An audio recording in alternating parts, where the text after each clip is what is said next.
નમસ્કાર મિત્રો, આજે આપણે ભારતની મુખ્ય અદાલતો વિશે જોઈશું.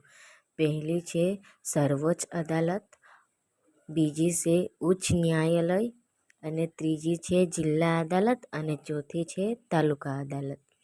જેમાં સર્વોચ્ચ અદાલત એ ભારતની સૌથી મોટી અને સર્વોચ્ચ અદાલત છે, જેનું સ્થાન નવી દિલ્હીમાં આવેલું છે. અને બીજી ઉચ્ચ ન્યાયાલય છે, જે રાજ્યની સર્વોચ્ચ અદાલત છે, જેનું સ્થાન અમદાવાદમાં છે. અને ત્રીજી છે જિલ્લા અદાલત, જે દરેક જિલ્લામાં આવેલી અદાલત દીવાની અને ફોજદારી કેસોની સુનાવણી કરે છે.